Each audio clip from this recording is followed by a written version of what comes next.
ओम नमः शिवाय, हर हर महादेव, जय महाकाल और गणपति बप्पा मौर्य। आप सबको पता है 19 सितंबर को शुरू हो रही है गणेश चतुर्थी। और गणेश चतुर्थी के दिन किस तरीके से आपको स्थापना करनी है, भगवान गणेश जी को किस तरीके से आपको अपने घर पे स्थापित करना है, क्या पूजन सामग्री होगी, किस तरीके से आपको पूरी पूजा करनी है, किस समय पर आपको करनी है 2023 के अंदर, पूरी की पूरी बातें आज के इस वीडियो में हम लोग जानेंगे। पूज्य गुरु जी की कथा से सुनकर समझकर बहुत अच्छे से आपको बताने का संपूर्ण प्रयास करूंगा। और ये जो गणेश चतुर्थी का दिन है ना, ये बहुत ही हर्षोल्लास के साथ मनाया जाता है। 2023 के अंदर पड़ने वाली जो गणेश चतुर्थी है, इस दिन बहुत सारे अद्भुत से योग इस दिन बन रहे हैं। कहा जा ऐसा जाता है कि जो 2023 का साल जो आया है, चाहे वो कृष्ण जन्माष्टमी हो, चाहे वो महाशिवरात्रि हो, चाहे वो गणेश चतुर्थी हो, हर दिन एक नया योग बन रहा है। बहुत ही अद्भुत दुर्लभ संयोग बन रहे हैं जो कि काफी सालों पहले बने थे और काफी सालों के बाद में अब बन रहे हैं, है ना। तो इन दिनों पर जो भी व्यक्ति पूरे तन मन धन से इनकी सेवा कर लेता है, पूजा अर्चना कर लेता है, कुछ उपाय जो आज के इस वीडियो में हम लोग जानेंगे कर लेंगे ना, उनकी सारी मनोकामनाएं पूरी जरूर होगी। कहा ऐसा जाता है कि जब संसार का विभाजन हो रहा था ना, तब गणेश जी भगवान जी को उत्तर दिशा की तरफ दिया गया था, कार्तिकेय भगवान जी को दक्षिण में भेजा गया था। इसलिए कार्तिकेय जी को दक्षिण में ज्यादा पूजा जाता है और गणेश जी को महाराष्ट्र में सबसे ज्यादा पूजा जाता है। अगर मैं आपको एक झलक छोटी सी बताऊं तो जब गणेश विसर्जन का दिन आ जाता है ना, तब इस तरीके की भीड़ महाराष्ट्र में आपको कुछ देखने के लिए मिलेगी। बहुत ही हर्षोल्लास के साथ इस पर्व को मनाया जाता है। गणेश जी को इतना ज्यादा पवित्र क्यों माना जाता है, इसके बारे में काफी सारी पौराणिक कथाएं भी आप सब लोगों को बात पता है कि जब देवताओं को रक्षा के लिए महादेव जी के पास में आना पड़ा, तो उन्हीं के पास में कार्तिकेय जी और गणेश जी भी बैठे हुए थे, ठीक है ना। जब देवताओं ने उनसे गुजारिश की हमारी मदद के लिए, तो दोनों ही तैयार हो गए। कौन कौन? कार्तिकेय जी और गणेश जी दोनों ही तैयार हो गए कि भैया हम आपकी जो है मदद करेंगे, ठीक है। लेकिन भगवान शिव जी को किन्हें उनके साथ में भेजना था, उसका तय करना जरूरी था, ठीक है। तो उन्होंने दोनों को एक काम के लिए बोला कि जाओ और जो भी इस पृथ्वी की जल्दी से परिक्रमा करके आ जाएगा ना, वही देवताओं की मदद के लिए आगे जाएगा, ठीक है।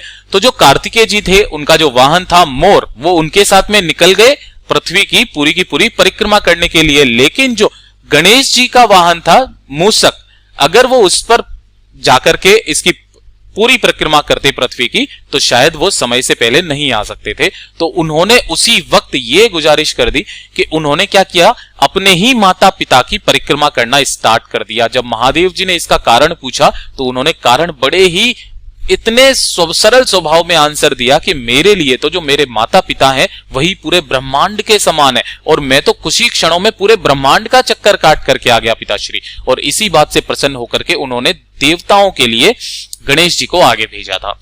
तो कहा ऐसा था, काफी सारी पौराणिक कथाएं जो हैं वो आज के इस वीडियो में हम लोग बात नहीं करेंगे। कथाओं के बारे में, जो व्रत कथा होती है उसके बारे में मैं आपको बाद में बताऊंगा। इस वाले वीडियो के अंदर हम लोग बात करेंगे केवल शुभ मुहूर्त कब है, कब आपको गणेश जी का स्थापन करना है अपने घर में। और जो व्यक्ति साल में एक बार आने वाली इस गणेश चतुर्थी का स्थापन करके अच्छे से विसर्जन कर देता है ना, जीवन में उसको कभी भी कोई दुख हो ही नहीं सकता। ध्यान से सुनिएगा। देखिए 19 सितंबर को ये पर्व स्टार्ट हो रहा है, ये सब आप सब लोग जानते हैं, ठीक है ना। लेकिन जो चतुर्थी तिथि है वो 18 सितंबर 2023 को दोपहर 12:39 से ही प्रारंभ हो जाएगी, ये भी आपको पता है। और ये कब तक रहेगी? 19 सितंबर को दोपहर 1:43 तक रहने वाली है, ठीक है ना। तो जो गणेश स्थापना आपको करनी है घर पे, जब पूजन जो आपको करना है ना, उसका शुभ मुहूर्त जो रहेगा वो 19 सितंबर को सुबह 11:01 से लेकर के दोपहर के 1:28 तक रहने वाला है। यानी कि ये जो शुभ मुहूर्त की कुल अवधि है वो रहेगी 2 घंटे 27 मिनट की। और इसी के बीच में आपको चौकी सजाना है, पूरी की पूरी जो मूर्ति आप लेकर के आए हो उसे स्थापित करना है, और इसी समय पर आपको पूजन करना है। कब से कब? 19 सितंबर को आपको करना है। मैं आपको फिर से 4 आसान शब्दों में यहां लिख करके बता देता हूं। 11:01 AM से आपको 01:28 PM तक आपको ये वाला काम करना होगा। ये तो होगी पहली बात शुभ मुहूर्त की। अब बात कर लेते हैं कि इनका विसर्जन कब करना है। तो जो गणेश जी का विसर्जन होगा वो रहेगा 28 सितंबर 2023 यानी कि गुरुवार को किया जाएगा, ठीक है, ये दूसरी बात होगी। अब बात कर लेते हैं कि हमें कौन कौन सी पूजन सामग्री चाहिए। तो अगर मैं अलग से पूजन सामग्री बता करके फिर वापस आपको पूजन विधि बताऊंगा तो वीडियो काफी सारा लंबा हो जाएगा। तो मैं पूरी पूजन विधि के साथ ही आपको पूजन सामग्री को भी एक एक करके बताता चला जाता हूं, स्टेप बाय स्टेप समझते चले जाना, ठीक है ना। आपको कुछ इस तरीके से पूजन सामग्री बना करके पूरी चौकी सजानी होगी। सबसे पहले आप क्या करेंगे, जो स्टेप फर्स्ट आया, आपको कोई एक अपने घर पर जगह फिक्स करनी है कि आपको यहां पर ही क्या करना है, गणेश जी की मूर्ति को स्थापित करना है। उससे पहले यहां पर आप एक चौकी लगा देंगे, जो कि आप लाल कलर से इस चौकी को देख पा रहे हो। इस चौकी को लगा देना और इसके ऊपर कोई सा भी लाल कपड़ा आपको बिछा देना है। पीछे चाहो तो पीछे आप इस तरीके से सजा सकते हो, ठीक है ना, फूलों से पत्तों से आप इनको सजा सकते हो। तो ये तो हो गया पहला काम। उसके बाद में जो आप करोगे, सबसे पहले आपको लेने होंगे चावल, ठीक है ना। थोड़े से चावल ज्यादा ले लेना, उन्हीं में से थोड़े से चावल को आपको यहां पर आसन लगाना है। चावल का क्या लगाना है, आसन लगाना है। और इन्हीं चावल के आसन के ऊपर जो भी मूर्ति आप लेकर के आए हो भगवान गणेश जी की, उसे इस चावल के ऊपर ही आपको स्थापित करना है। और जब आप स्थापित कर देंगे तो उसके बाद में आपको इस मूर्ति को बिल्कुल भी नहीं हिलाना है, ये चीज ध्यान रखना, ठीक है ना। तो आसन आपको बनाना है चावल का, पहला काम तो ये हो गया। उसके बाद जो दूसरा काम आप करोगे कि आपके घर के मंदिर में जो छोटे गणेश जी रहते हैं, है ना, उनको भी आपको स्थापित करना यहां पर बहुत ज्यादा जरूरी है। तो नीचे थोड़े से चावल लगा करके जो छोटी वाली मूर्ति आपके मंदिर में रखी हुई रहती है, उसे आप यहां पर स्थापित कर देना। जब आप विसर्जन के वक्त जाएंगे ना, तो ये वाले जो गणेश जी है, इनका विसर्जन आपको करना है। और घर पर किस तरीके से विसर्जन करना है उसके लिए भी मैं अलग से एक वीडियो बना दूंगा। और पूजा के बाद में जो लास्ट का दिन आएगा ना, इन्हें वापस अपने घर के मंदिर में ही आपको रखना होगा, है ना। इसके भी नीचे चावल लगा करके स्थापित कर देना। ध्यान रखना कि जो भी आप मूर्ति यहां पर इससे लेकर के आओ ना, इको फ्रेंडली लेकर के आना, ताकि कोई हार्मफुल इफेक्ट ना हो इस चीज के। तो ये वाला काम हो गया। अब आगे चल करके आपको बनाने होंगे रिद्धि और सिद्धि। अब वो रिद्धि और सिद्धि को किस तरीके से आपको स्थापित करना है, ध्यान से सुनना। इसके लिए आपको लेनी होगी 2 पूजा की सुपारी, है ना। 2 सुपारी लेनी होगी पूजा वाली, आपको आसानी से शॉप पर मिल जाएगी, ठीक है। तो आपने इस तरीके से एक सुपारी यहां पर रख दी, एक सुपारी यहां पर रख दी। ध्यान रखना इसके नीचे भी आपको चावल का ही आसन लगा देना है और इस तरीके से रख देना है। तो ये हो गई रिद्धि और सिद्धि, जो कि गणेश जी की पत्नियां हैं, ठीक है। उसके पश्चात आपको करनी होगी कलश की स्थापना।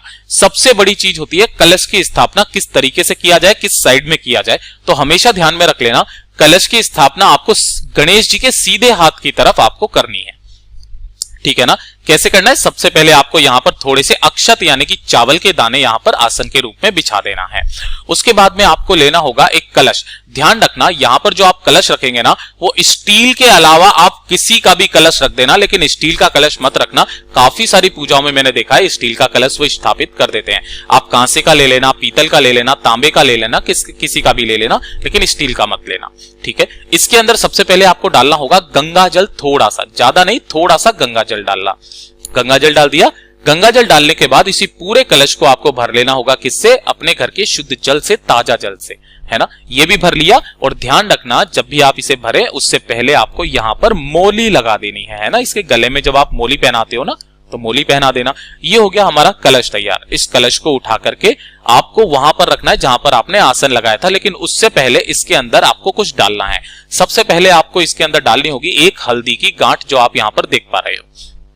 अगर हल्दी की गांठ नहीं है तो आप पिसी हुई हल्दी भी ले सकते हैं, कोई दिक्कत नहीं है। तो इस हल्दी की गांठ को भी आपको इसी वाले लोटे के अंदर आपको डाल देनी है, ठीक है ना। और लक्ष्मी के तौर पर आपको 1 रुपए का सिक्का जो भी आपको मिल जाए, वो आप 1 रुपए का सिक्का भी इसी के अंदर डाल देना। और साथ ही साथ आपको क्या डालनी होगी, 1 सुपारी इसके अंदर डाल देना। यानी कि टोटल आपको 3 सुपारियां चाहिए पूजन के लिए, ठीक है ना।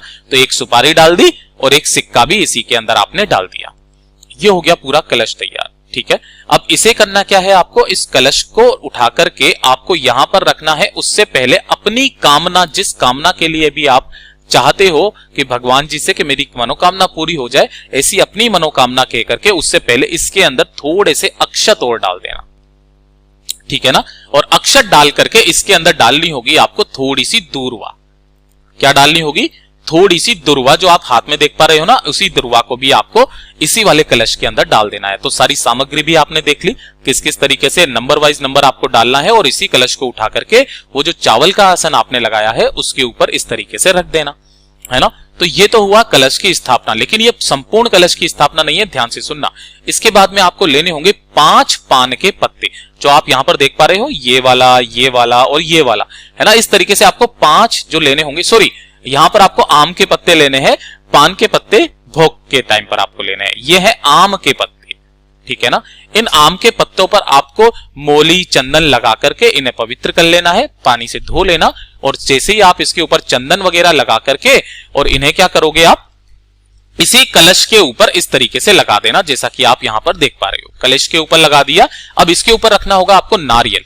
तो जो भी आप ले रहे हो तो जटा वाला नारियल लेना, बजा करके देख लेना उसके अंदर पानी होना चाहिए, ठीक है ना। तो आपने वो ले लिया। उसके ऊपर आपको सबसे पहले लपेटनी होगी मोली। मोली कितनी बार लपेटोगे, आप 5 बार लपेट सकते हो, 7 बार लपेट सकते हो, 11 बार लपेट सकते हो, ठीक है ना।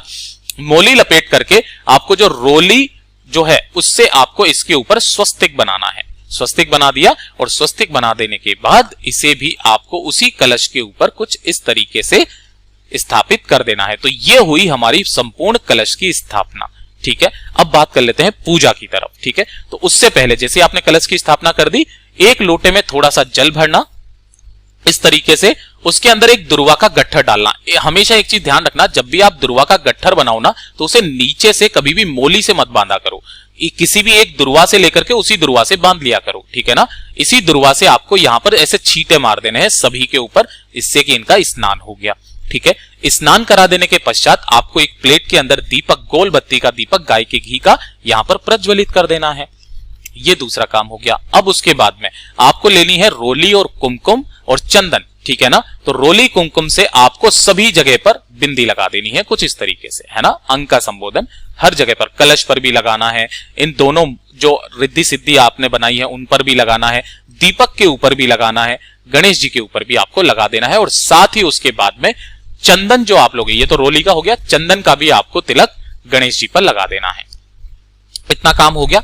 इस काम के पश्चात आपको क्या करना है, सबसे पहले आपको यहां पर आप देख पा रहे हो कि जो मोली होती है ना, वस्त्र के रूप में, स्नान करा दिया, चंदन धूप दीप कर दिया। अब उसके बाद में आपने जो मोली है आपके पास में, उस मोली के छोटे छोटे टुकड़े करना, और उस टुकड़ों को आपको इस तरीके से वस्त्र के रूप में सभी के ऊपर आपको ऐसे करके पहना देना है। देखो आप यहां पर देख पा रहे हो, तो इस तरीके से मैंने भी यहां पर डाला हुआ है, ठीक है। ये आपने कर दिया।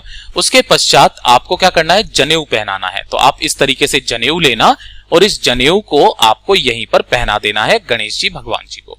तो जनेऊ का भी इस्तेमाल हो गया, ठीक है। और जनेऊ के बाद में आपको थोड़ी सी दुर्वा नीचे वाले गणेश जी, जो छोटे वाले आपके मंदिर वाले गणेश जी हैं, उन पर स्थापित करनी है, और थोड़ी सी दुर्वा आपको स्थापित करनी है कहां पर, यहां पर। लेकिन उससे पहले ध्यान रखना, एक चीज और बताना भूल गया था, आपको कलश के ऊपर भी स्वस्तिक का निर्माण करना है उसी रोली से, ठीक है ना। तो ये सारा काम हो गया। उसके बाद में आपको फूल वगैरह जो भी चढ़ाना है ना, ध्यान रखना गणेश जी भगवान जी को लाल कलर के फूल ज्यादा पसंद है, तो हो सके तो आप ज्यादा से ज्यादा लाल और पीले फूल आप जल्दी से जल्दी इकट्ठे कर लेना। मैं इसीलिए इस वाले वीडियो को 4 दिन पहले बना रहा हूं, ताकि आप सारी सामग्री को नोट कर पाएं और पूरी पूजन विधि भी कर पाएं, ठीक है। ये हो गया। अब आपको एक भोग बनाना है, जो कि तब तक रखा रहेगा जब तक कि इनका विसर्जन ना हो जाए, 28 तारीख तक, है ना। तो ध्यान से सुनना, आपने ये जो नारियल का टुकड़ा लिया है ना, आधा टुकड़ा, इसके अंदर ये वाला जो प्रसाद है ना, ये तैयार करना है। ये प्रसाद किसका होगा, हमेशा ध्यान रखना, ये होना चाहिए गुड़ का। जो भी आप गुड़ के लड्डू बना लो या कुछ भी, ये जो गुड़ का प्रसाद है ना, ये कब तक रखा रहेगा, पूरे जितने भी दिन तक यहां पर आपकी पूजा अर्चना होगी, 28 तारीख तक ये रखा हुआ रहेगा। तो किसी भी एक सुरक्षित जगह पर इसका भोग आपको लगा करके और यहीं कहीं पर आपको रख देना है। देखिए गोले में इस तरीके से रख देना, और फिर उसके बाद में आपको पंचमेवा का भोग लगाना है। इसी पंचमेवा को भी आपको इसी जगह पर भोग लगा करके कहीं पर भी रख देना है, इसी चौकी पर, है ना। उसके बाद आपको मोदक का भोग लगाना है। मोदक गणेश जी को बहुत ज्यादा प्रिय है, तो चाहे एक ही बनाओ भोग के लिए, लेकिन घर पे मोदक जरूर बनाना, है ना। मोदक का भोग लगा करके वो भी आप यहीं पर चौकी पर समर्पित करना। और उसके बाद में आपको 5 प्रकार के फल लेने हैं, चाहे वो एक एक ही ले लो, कोई दिक्कत नहीं है। एक केला, एक सेब, एक अनार, एक अमरूद, इस तरीके से 5 फलों का भोग भी आपको इसी जगह पर आपको चौकी पर लगा देना है, ठीक है ना। तो ये तो पूरा का पूरा काम हो गया। और उसके बाद में आपको दक्षिणा के तौर पर आपकी जितनी श्रद्धा हो, 51 रुपए, 101 रुपए, जितना आप रख सको, यहां पर दक्षिणा के तौर पर आपको लक्ष्मी भी रख देनी है, ठीक।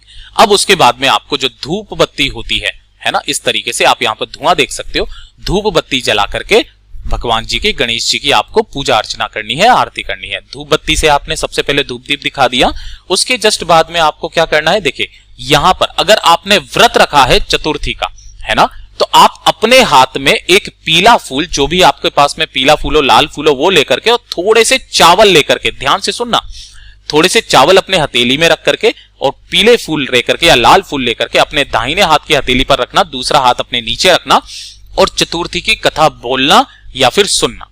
ये बहुत ज्यादा जरूरी होता है। जिन सुहागिन स्त्रियों ने या जिन्होंने भी व्रत रखा है उनको ये कथा सुनना बहुत ज्यादा जरूरी है। मैं 4-5 तरीके की कथा, जो पौराणिक कथाएं हैं, उसका भी वीडियो में अलग से डाल दूंगा, चैनल को सब्सक्राइब जरूर कर लीजिएगा, ठीक है। इतना हो गया। इतना हो जाने के बाद में आपको क्या करना है, देखिए यहां पर ये छोटा सा दीपक आपको दिख रहा होगा, इस दीपक के अंदर आपको कपूर की आरती करनी है। कपूर लेना, उसको आपको जलाना है और कपूर से आपको इनकी आरती कर देनी है ना। इस तरीके से आरती करना।